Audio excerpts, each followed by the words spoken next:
Alors ce matin, j'avais un thème que je voulais aborder. Vous l'avez peut-être vu sur les réseaux sociaux. Être agréable à Dieu. Ouais, tout un programme. Pourquoi? Je me souviens d'une prédication que j'avais entendue, j'étais même pas encore baptisé, mais je me souviens toujours de ce titre-là. Le pasteur avait dit, la prédication, c'est « Apprends à aimer les autres là où ils attendent d'être aimés ». On a tous une définition de ce qu'on aime et de la manière dont on aimerait être aimé. Mais nous devons, et je pense que dès qu'on est marié, on comprend ça, que ce n'est pas ce qu'on aimerait que forcément notre conjoint aimera aussi. Il y en a qui vont être plus sur les paroles, d'autres plus sur le geste, d'autres plus sur les attentions, d'autres plus sur le service. Bref, il y a des tas de manières de manifester notre amour. Et je me suis souvent posé la question, au fond, Seigneur, qu'est-ce que toi tu aimes? Ou, je vais le dire autrement, qu'est-ce qui est agréable pour toi? Je suis certain que quand je vous dis ça, vous pensez à plein de choses. Vous pensez mettre la parole de Dieu en pratique. Vous pensez peut-être à la vie de prière. Et je ne vais pas vous dire non. Mais là, encore une fois, est-ce que c'est ce que la parole de Dieu dit?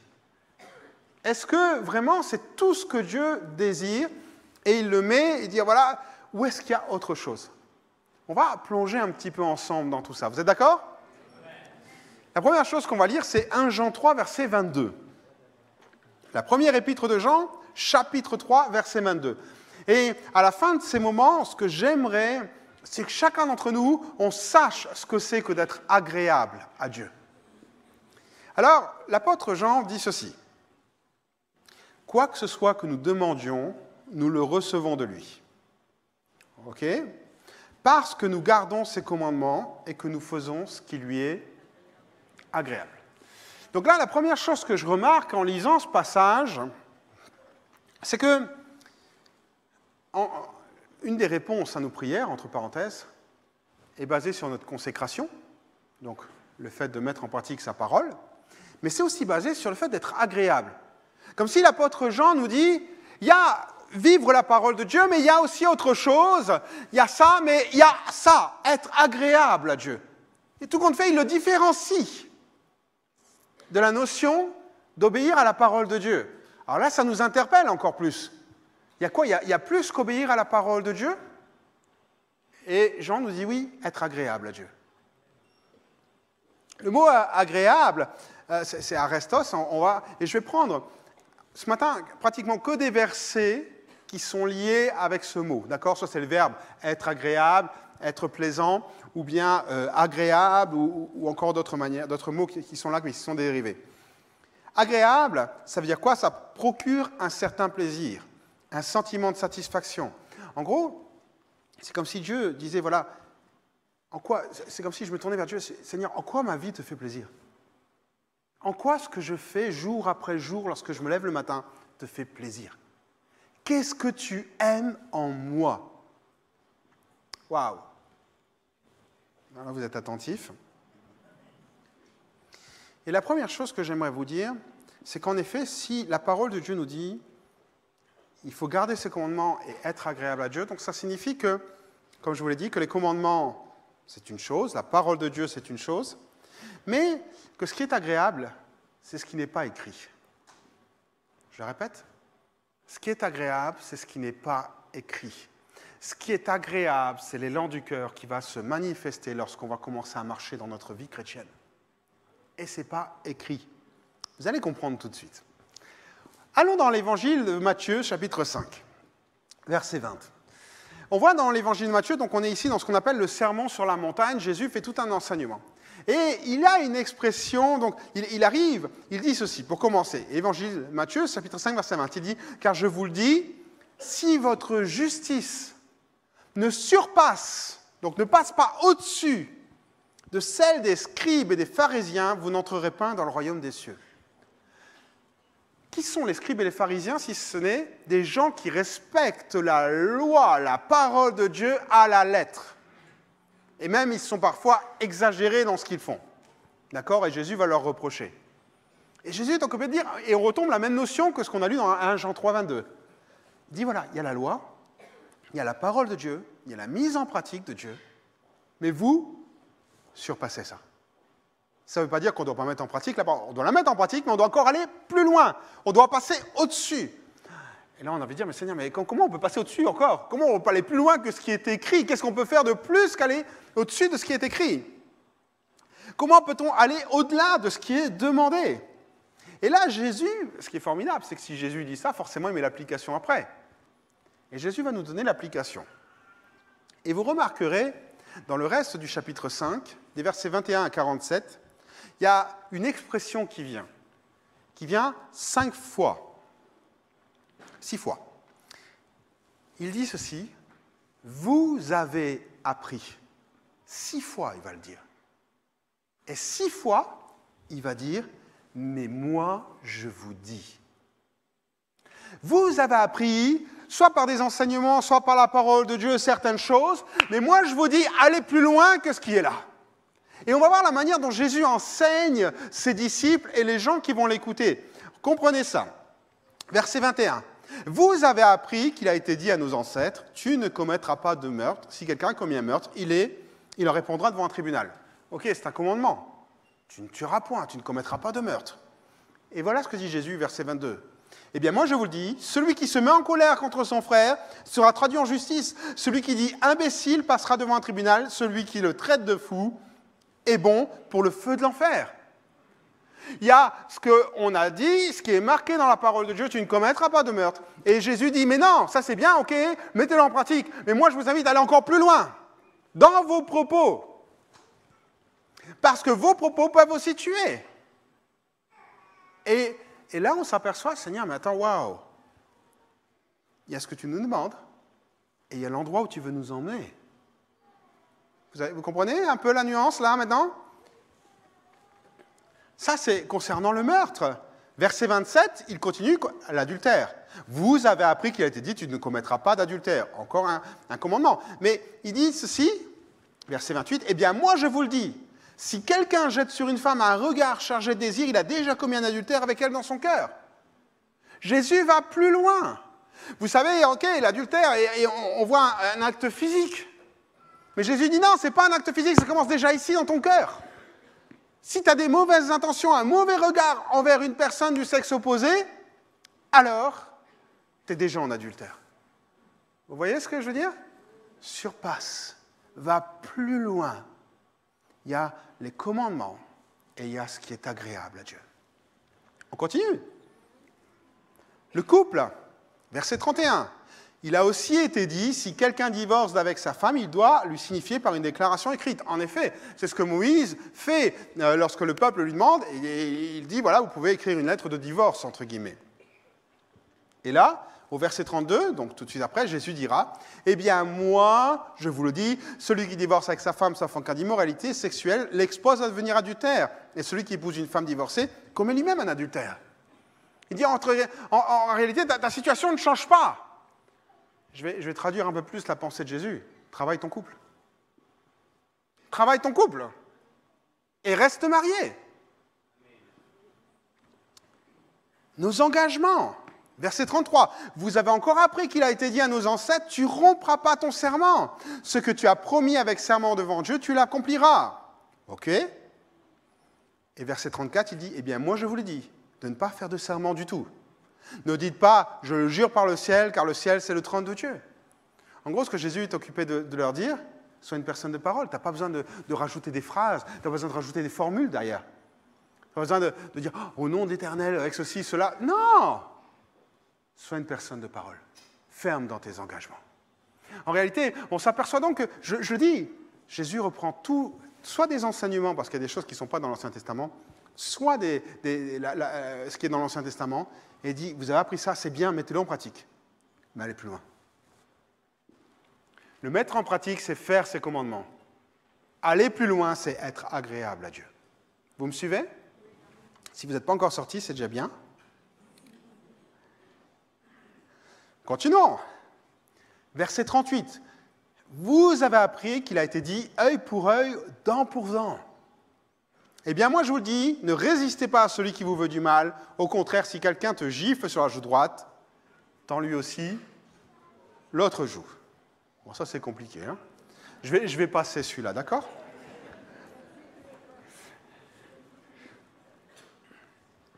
ce que Jésus est en train de dire, et vous allez bien comprendre au travers de cet exemple-là, il est occupé de dire, ok, c'est ce qu'on appelle la loi du talion. En fait, une loi du talion, c'est une loi dissuasive. Excusez-moi, je prends un exemple d'actualité, c'est un peu l'arme nucléaire. C'est dissuasif. On n'a pas l'intention de l'utiliser, mais si tu l'utilises, voilà, tu sais ce qui t'attend. Donc c'est une loi dissuasive. D'accord? Et à partir de là, Jésus dit, mais non, agissez pas comme ça. Allez plus loin. Plus loin, c'est quoi? Renonce à tes représailles. Renonce à te venger. Ça, c'est compliqué. Mais pourquoi? Fais preuve de grâce. Comment peux-tu ne pas pardonner à quelqu'un qui t'a fait mal, sachant que toi-même, tu as été pardonné pour tout ce que tu as fait à Dieu? Oh, ça fait mal. Mais c'est ça. Et en réalité, on voit quelque chose qui commence à prendre place dans ce que je vous explique. C'est, il y a les commandements, mais ce qui est agréable à Dieu, c'est qu'on lui ressemble de par notre comportement et nos actions. La grâce, c'est ce que Dieu nous a donné en premier.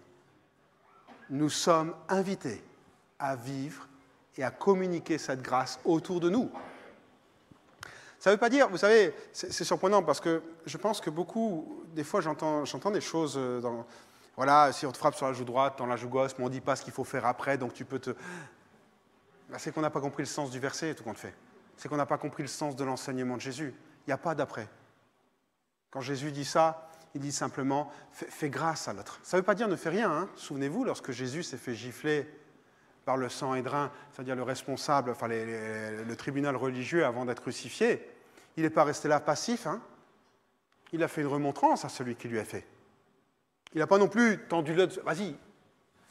Il a fait une remontrance. Vas-y, pourquoi tu fais ça? Sous-entendu, est-ce que tu prends conscience de ce que tu es occupé de faire? Mais il savait très bien que s'il commençait à se révolter, à lancer des injures, ça allait faire pire que mieux. Le but, c'est toujours de gagner l'autre, pas de le perdre. C'est de manifester la grâce de Dieu, l'amour de Dieu. Être agréable intervient lorsqu'on commence à vouloir ressembler à Dieu dans nos actions et nos comportements. Tout compte fait, lorsqu'on se pose cette question, non pas « Jésus, qu'est-ce que tu veux que je fasse ?» mais « Jésus, qu'est-ce que tu ferais à ma place ?» Qu'est-ce que tu ferais à ma place dans cette situation-là? Et on peut continuer, le verset 43. Vous avez appris qu'il a été dit, tu aimeras ton prochain et tu haïras ton ennemi. Et Jésus dit non. Eh bien, moi je vous le dis, aimez vos ennemis et priez pour ceux qui vous persécutent. En gros, toujours pareil, ne rends pas le mal. Paul dira dans l'Épître aux Romains, ne répondez jamais au mal par le mal. Cherchez au contraire à faire ce qui est bien devant tous les hommes. Verset 21, ne te laisse jamais dominer par le mal, au contraire, sois vainqueur du mal par le bien. Un exemple formidable, je veux dire, de notre époque contemporaine, si je peux dire ça comme ça, dans ce domaine-là, c'est Martin Luther King, le pasteur Martin Luther King. Si vous lisez des livres sur lui, il a une force qu'il a trouvée dans l'amour et le pardon qu'il va donner aux gens malgré tout ce qui a pu se passer. Et je vous encourage à lire, j'en dis pas plus, je vous encourage à lire sa biographie et à voir la manière dont il manifeste l'amour autour de lui. Alors, on voit que, tout compte fait, lorsqu'il est question de ne pas rendre le mal, c'est quoi? Désamorce la relation de conflit et agit en tant que, et je vais utiliser un mot que vous allez reconnaître, réconciliateur. C'est qui celui qui nous a réconciliés? Faire la volonté de Dieu, être agréable à Dieu. L'un ne va pas sans l'autre. On ne peut pas être agréable à Dieu sans avoir déjà fait, sans avoir mis en pratique sa parole. C'est la première étape. Mais la deuxième étape, c'est celle de dire, Seigneur, comment veux-tu que je réagisse? Qu'est-ce que toi tu ferais à ma place dans cette situation-là? Tout compte fait, l'expression que Jésus emploie, c'est « vous avez appris ». Vous avez appris. Vous êtes dans l'obligation, vous êtes dans le devoir, vous êtes dans ce qu'on vous commande de faire. Et Jésus dit « mais moi je vous dis ». Et là, il y a des actions non écrites. Va plus loin. Va plus loin. Fais une action qui vient de ton cœur. Fais une action qui nécessite une obéissance supplémentaire. Fais une action qui est tout compte fait à ton initiative. Fais quelque chose où tu te dis, Seigneur, je vais faire quelque chose qui te sera agréable. Et le verset 48 de notre chapitre 5 de Matthieu, Jésus finit comme ça, « Votre Père céleste est parfait, soyez donc parfaits comme lui. » Être agréable, c'est quoi? C'est ressembler à notre Père. Je le répète, dans chaque situation que nous traversons, c'est se dire au fond, Seigneur, comment toi tu réagirais? Et qu'est-ce que moi je peux faire? Paul fera cette prière aux Thessaloniciens, chapitre 3, verset 5, il dira « Que le Seigneur dirige vos cœurs vers l'amour de Dieu et la patience de Christ. » Que le Seigneur vienne aplanir ce qu'il peut y avoir devant vous et dans vos cœurs, qu'il vienne enlever les obstacles qui sont là, afin que vraiment vos cœurs soient disposés à réagir comme lui le voudrait.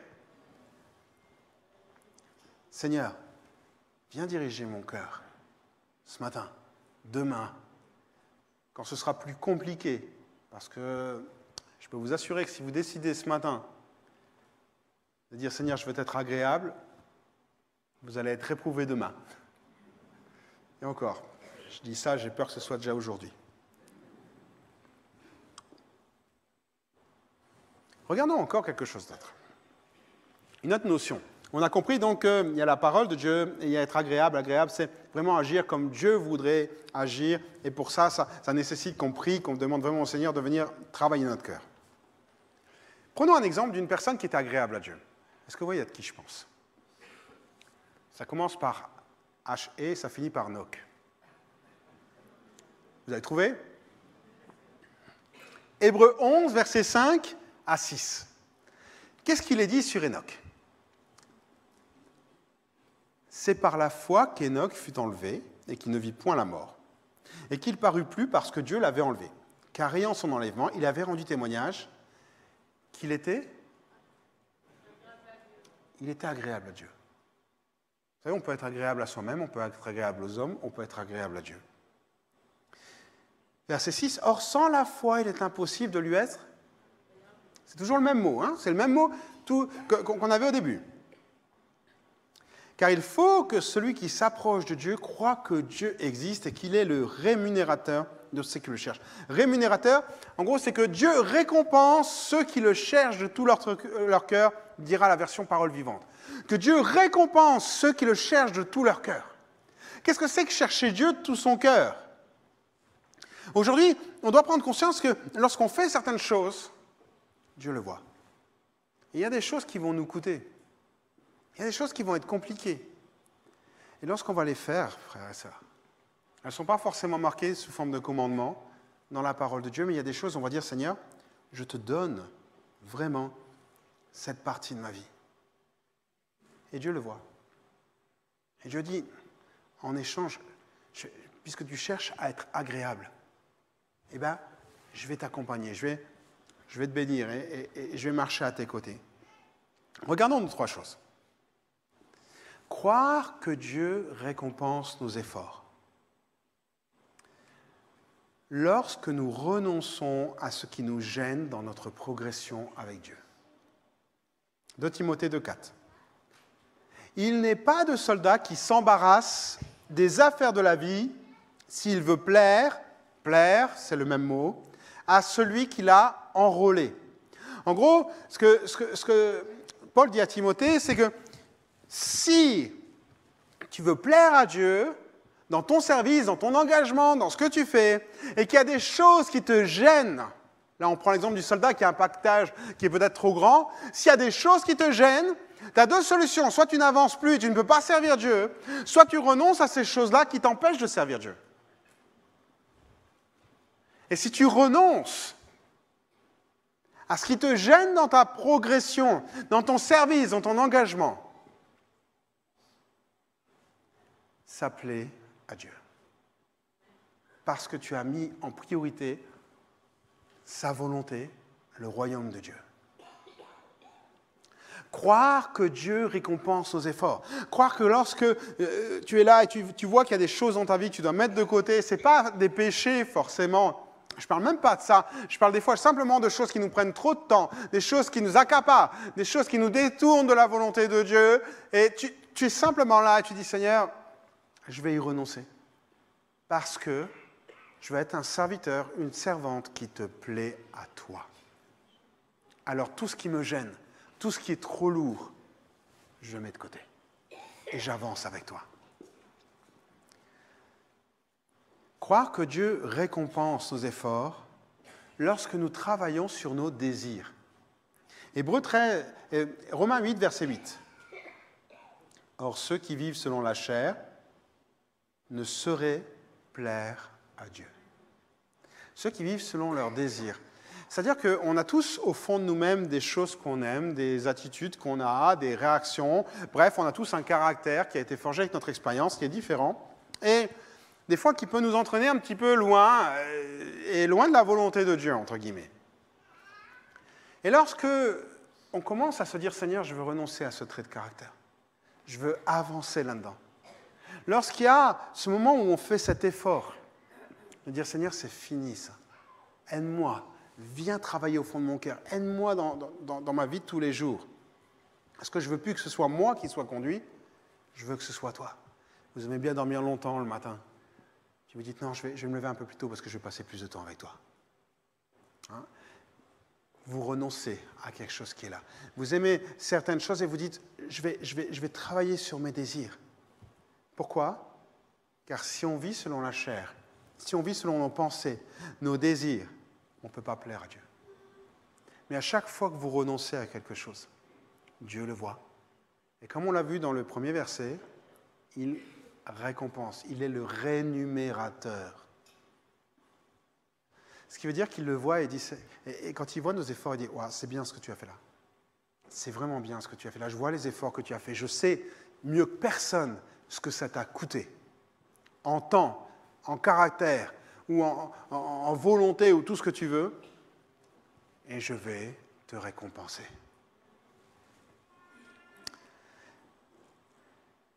Une autre chose sur laquelle on peut faire des efforts, c'est le sacrifice. Hébreux 13, verset 16. « Et n'oubliez pas de faire le bien et de vous entraider, car c'est à de tels sacrifices que Dieu prend plaisir. » Lorsqu'on commence à se sacrifier par amour pour les gens, Dieu le voit. Lorsque tu fais passer les gens avant toi, la loi dit tu aimeras ton prochain comme toi-même. Ok. Et si tu décidais d'aimer plus les gens que toi-même, là tu rentres dans la notion de sacrifice. Là tu rentres dans la notion parce que toi tu vas te mettre en retrait. Et tu vas te donner pour les autres. Alors on ne peut pas le faire 24 heures sur 24, on est bien conscient que c'est des moments particuliers, c'est des moments où on va sacrifier une portion de notre temps pour être avec quelqu'un qui en a dans le besoin, ou qu'on va aider des gens ou dans un service, dans un engagement qu'on a au sein de l'Église ou autre. On va donner ce temps, mais c'est une période où on donne un temps de sacrifice. Peut-être que tu es fatigué, peut-être que tu en as marre, peut-être que tu as des choses à faire à la maison, mais tu dis non Seigneur, ce moment-là je le sacrifie pour la personne, et Dieu le voit. Dieu le voit, et Dieu dit je vais te récompenser par rapport à tout cela. 1 Jean 3, 18, « Mes enfants, que notre amour ne se limite pas à des discours et à de belles paroles, mais qu'il se traduise par des actes accomplis dans la vérité. » Je relis le verset, « Dieu récompense ceux qui le cherchent de tout leur cœur. » Comment? Lorsque nous renonçons à ce qui nous gêne pour avancer avec lui. Lorsque nous travaillons sur notre propre nature, notre propre caractère, pour être plus conforme à sa volonté. Et lorsqu'on décide de se sacrifier pour l'autre. Hébreux 13, verset 16, « Et n'oubliez pas de faire le bien et de vous entraider, car c'est à de tels sacrifices que Dieu prend plaisir. » Paul avait très vite compris que, humainement parlant, c'est compliqué d'être agréable à Dieu. Parce que, vous l'avez bien compris, j'ai envie de dire, et comprenez bien ce que je veux dire, c'est simple de connaître la parole et de la mettre en pratique. C'est écrit, c'est noir sur blanc, tac. Mais quand on passe à être agréable pour Dieu, ça nécessite une communion, ça nécessite une action du Saint-Esprit. ça nécessite qu'on aille plus loin, qu'on se surpasse. Et Paul le dira aux Colossiens, chapitre 1, versets 9 à 10. C'est pour cela aussi, depuis le jour où nous avons été informés, nous ne cessons de prier Dieu pour vous et de demander que vous soyez remplis de la connaissance de sa volonté en toute sagesse, intelligence spirituelle, pour marcher d'une manière digne du Seigneur et lui être entièrement agréable. Paul dit, voilà, je prie pour que vous connaissiez la volonté de Dieu afin de lui être agréable. Dans toutes les situations qui parfois sont compliquées, où on n'a pas une réponse tout de suite, où la Bible n'est pas forcément très claire, Seigneur, j'ai besoin de connaître ta volonté. Dans quelle mesure je peux appliquer et vivre ta parole dans mon comportement? Paul dira encore aux Thessaloniciens, 1 Thessaloniciens 4, verset 1, « Au reste, frères, puisque vous avez appris de nous comment vous devez vous conduire et plaire à Dieu. » C'est le même mot, toujours. Et que c'est là ce que vous faites, nous vous prions et nous vous conjurons au nom du Seigneur Jésus de marcher à cet égard de progrès en progrès. Ça signifie que pour chacun d'entre nous, être agréable à Dieu, c'est une marche de tous les jours. Tous les jours, on doit se poser la question. Tous les jours, Seigneur, lorsqu'on se lève le matin, qu'on prie, ou qu'on prie la veille pour le lendemain, Seigneur, aide-moi à t'être agréable. Montre-moi ce qui te ferait plaisir. Que je ne fasse pas ce que moi je pense être bien, mais qu'est-ce que toi tu veux pour ma propre vie et comment moi je peux te faire plaisir. Et à partir de là, chaque jour, on va marcher de progrès en progrès. Et je vous mets au défi, si vous commencez à faire ces prières-là, je vous mets au défi de faire un regard en arrière dans 6 mois. Et vous allez voir tellement de choses qui ont changé dans votre vie. Pourquoi? Parce que c'est la parole de Dieu. Et que sa volonté, pour qu'on lui soit agréable, il veut nous la donner. À partir de ce moment-là, on n'a plus qu'à la recevoir. Et plus dur, la mettre en pratique. Est-ce que je peux conclure avec vous ces instants? On a vu, tout compte fait, qu'être agréable, c'est 2 choses. Au travers du sermon sur la montagne, on a vu que c'était « vous avez appris, mais moi je vous dis ». C'est aller au-delà de ce qui est écrit. Une obéissance supplémentaire qui est laissée à notre propre initiative, tout compte fait. Tu peux faire ce que la parole dit. Je vais prendre un exemple. Tu peux faire ce que la parole dit, tu as la moyenne. Tu es qualifié. Tu as ton examen. Mais cherche la mention. Cherche le 12, le 14, le 16, le 18. Cherche la mention, va plus loin. Un enfant qui arrive à la maison avec un 10, on est content, c'est bien. Mais quand il revient avec une mention, qu'est-ce qu'on fait? On est fier de lui. Et imagine combien Dieu sera fier de toi lorsque tu te présenteras et tu auras fait tout ce qui lui est agréable.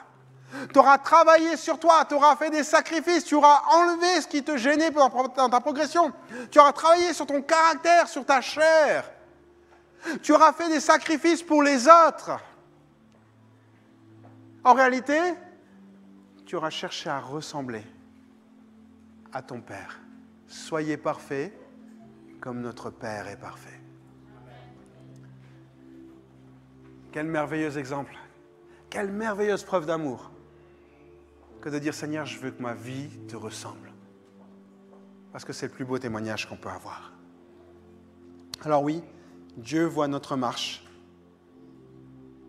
et il la récompense. Acte 6, verset 2. On est dans un moment où l'Église grandit, il y a une croissance. Et manifestement, on a certaines personnes démunies, les veuves, certaines veuves qui sont délaissées ou qui n'ont plus les aides nécessaires. Et là, l'Église, ça gronde.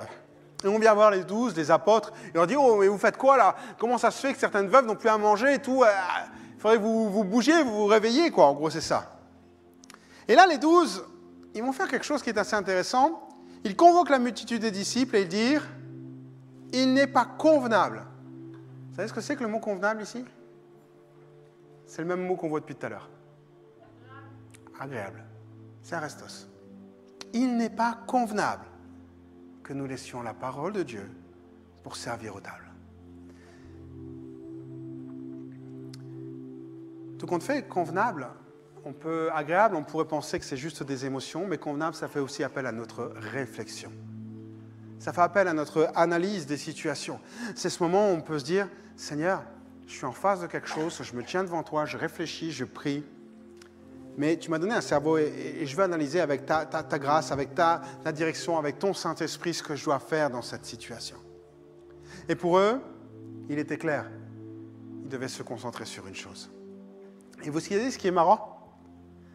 Un petit peu plus loin dans le passage, acte 6, verset 5, cette proposition plut. C'est quel mot ? C'est le même.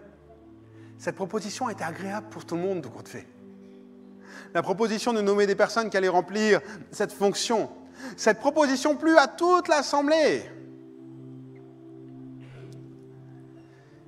Les disciples ont dit non. Ils ont dit on se concentre sur notre appel. Ça n'a pas des... Dieu n'a pas dit ah non, mais qu'est-ce que vous faites là ? Il leur a simplement dit ok, c'est bon ça me plaît. Parce que vous ne vous encombrez pas comme le soldat de choses qui vont vous gêner. Mais vous allez aller de l'avant en continuant dans votre domaine. Et en même temps, il pouvait permettre à d'autres de faire les choses. Frères et sœurs, on n'imagine pas combien dans notre quotidien, il y a des moments où Dieu nous invite à réfléchir à ce qui pourrait lui être agréable. Vous savez qu'il y a une promesse qui est liée au fait d'être agréable à Dieu ? Hormis celle qu'on a vue au tout début, c'est-à-dire la réponse à nos prières. Jean 8, verset 29. « Celui qui m'a envoyé est avec moi. Il ne m'a pas laissé seul. » Et pourquoi il ne l'a pas laissé seul ? Parce que Jésus pouvait dire « Je fais tout ce qui lui est agréable. » Vous voulez vous rapprocher de Dieu, frères et sœurs ? Vous voulez sentir sa présence au quotidien ? Vous voulez le voir répondre à vos prières. Vous voulez le voir vous accompagner dans les endroits qui sont peut-être compliqués, difficiles pour vous.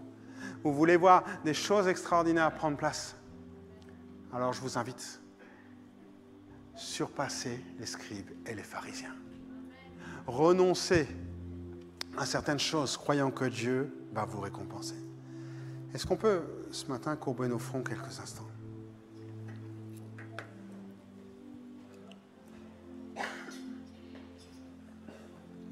J'aimerais qu'on puisse se tourner vers Dieu ce matin. J'aimerais qu'on puisse lui dire, Seigneur, ce matin, je veux avancer avec toi. On l'a lu ensemble, aller de progrès en progrès. Je ne doute pas que chacun d'entre nous ici, on a un cœur pour Dieu. On a envie d'aller plus loin. On a envie de lui faire plaisir. On a envie de lui être agréable. J'aimerais peut-être, par un appel très simple, à se lever à vos places là où vous êtes, inviter tous les gens qui disent « Seigneur, je veux progresser dans cette dimension. » Pourquoi ? Parce que j'aimerais que vous marquiez ce moment. Comme une croix rouge sur un calendrier, vous dites à partir de ce moment, je vais tout faire pour progresser dans ma relation avec Dieu et lui être agréable. Et j'aimerais aussi pouvoir prier avec vous et qu'on soit tout simplement une église qui dise « Seigneur, on veut être agréable. » Au-delà de la personne, de l'individu que nous sommes chacun, dire « Seigneur, nous voulons être agréables. » Alors j'aimerais simplement, là où vous êtes, on ne va pas faire un appel devant, mais juste là où vous êtes, que vous puissiez marquer ce moment.